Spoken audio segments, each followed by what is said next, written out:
What if the calm we're in is just the echo before another storm? There are moments in finance when stillness itself becomes suspicious. That's where we are now. A quiet 25 basis point cut, a promise to end balance sheet tightening in December, and a Federal Reserve that looks calm, but beneath that calm, you can hear the gears grinding. Welcome back to FluxFolio Finance. Let's sit down together and unpack what the Fed really did this week, because on the surface, it looks like relief. But in reality, it might be the start of something much larger and much riskier.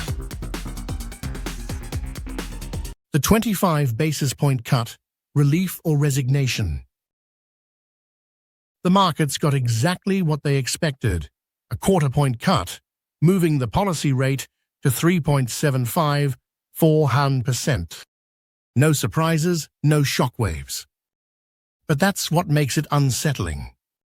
When the Fed delivers exactly what everyone predicted, it usually means they're boxed in, forced to move not by confidence, but by expectation. Powell's tone was careful.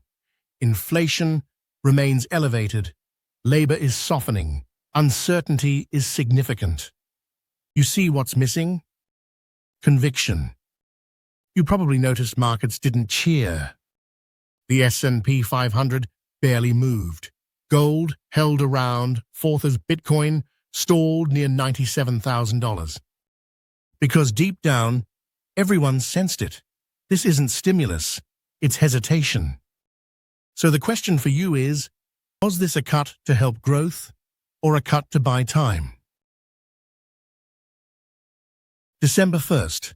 Why is the Fed suddenly stopping QT? Buried beneath the headlines was one line that changes everything. The Federal Reserve will conclude balance sheet reduction on December 1st. That means an end to quantitative tightening, the quiet contraction that's drained nearly $2.3 trillion from the system since 2022. By December, the Fed will stop letting Treasuries roll off. No more shrinkage, no more liquidity drain. Think about what that signals, not confidence in victory over inflation, but fear of breaking something underneath. Repo markets were thinning, bank reserves falling, Treasury auctions wobbling. By halting QT, the Fed is admitting that the tightening experiment has reached its limit. So ask yourself, if they're pausing the drain, does that mean the pipes were about to burst? The split inside the Fed. Who's really in charge of the money machine? This wasn't a unanimous decision. Inside the FOMC, dissent turned public. Jeffrey Schmid, the hawk, wanted no cut at all. Stephen Miran, the Trump-aligned dove, wanted a 50 BPS slash. Two men, two visions of America's economy. Schmid fears inflation's return. Miran fears stagnation and believes aggressive easing could pull global capital back into U.S. markets, echoing Trump's Mar-a-Lago doctrine. Create volatility, then make the world pay for safety. It's financial brinkmanship disguised as stimulus. And Powell, he's left balancing ideology with fragility. So the next time you read unanimous vote, remember this meeting, because even inside the Fed, belief is fracturing. Fiscal firestorm. Can monetary caution survive political chaos? Here's where it gets messy. While Powell trims rates by fractions, Washington spends in trillions. The U.S. national debt has blown past $36 trillion, climbing toward 140% of GDP. Interest costs now rival the defense budget. And yet new spending bills keep flowing. Defense contracts with India, infrastructure deals, even corporate tax adjustments, all while the government cuts staff and juggles student loan programs. You don't need a PhD in macroeconomics to see the contradiction. This isn't coordination, it's collision. So when monetary policy whispers caution and fiscal policy screams expansion, you have to ask, which voice will the markets listen to? The data fog. How do you steer the economy when you can't see the road? October's government shutdown didn't just freeze paychecks, it froze information. Key reports, CPI, jobs, fiscal data were delayed. Powell admitted the Fed was operating with incomplete indicators. That's central bank speak for we're guessing. Imagine piloting a plane with half the instruments dark. You can keep altitude for a while, but you don't know what's ahead. So when the Fed cut rates in October, it wasn't confidence. It was insurance. Against data blindness, against political paralysis, against the unknown. That's not leadership, that's survival. Market pulse.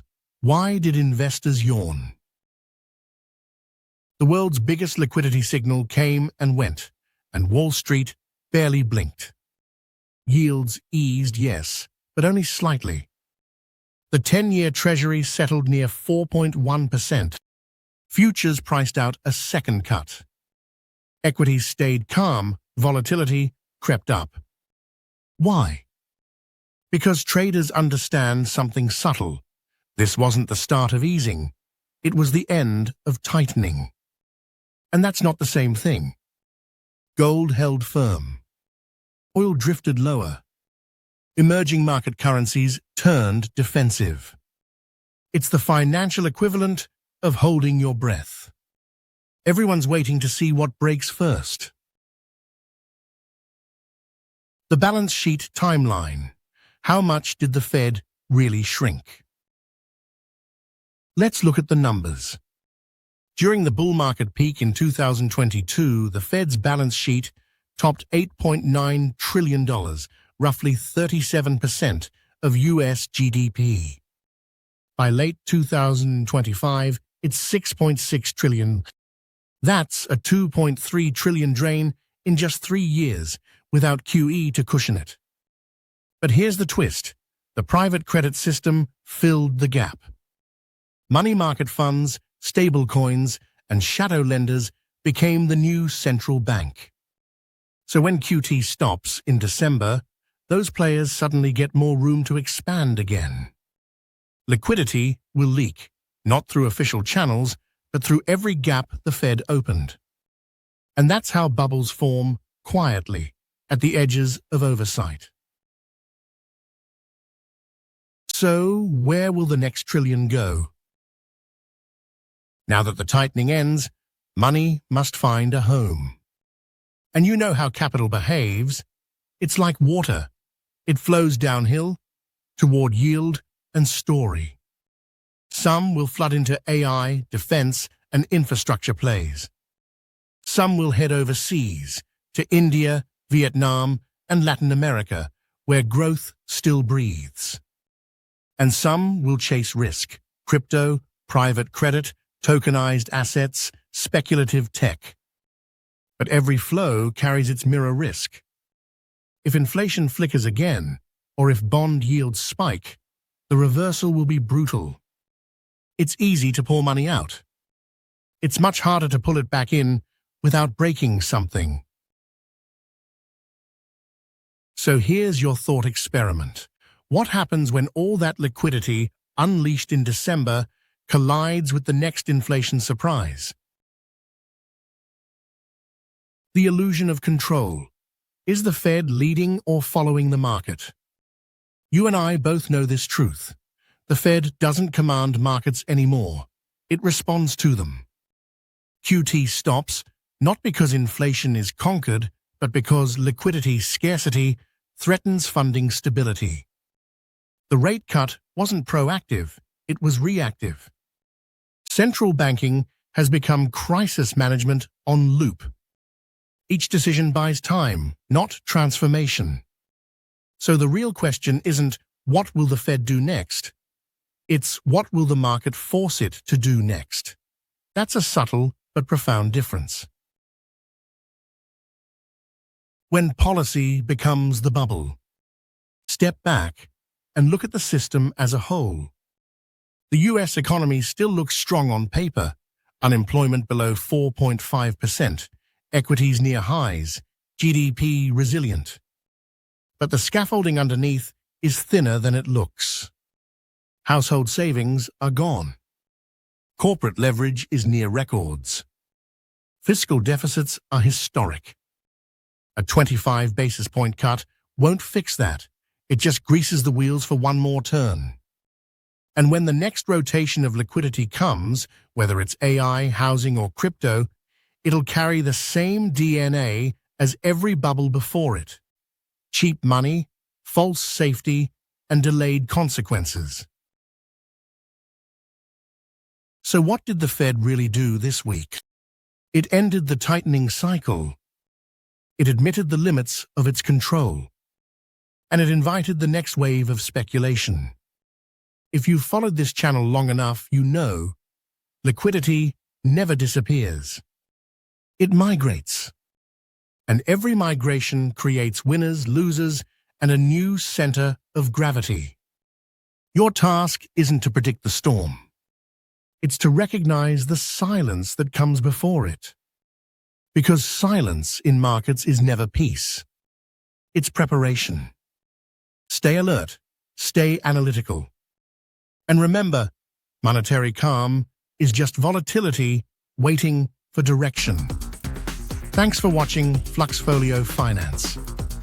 Like, share, and comment below. Was this the Fed's pivot or its trap?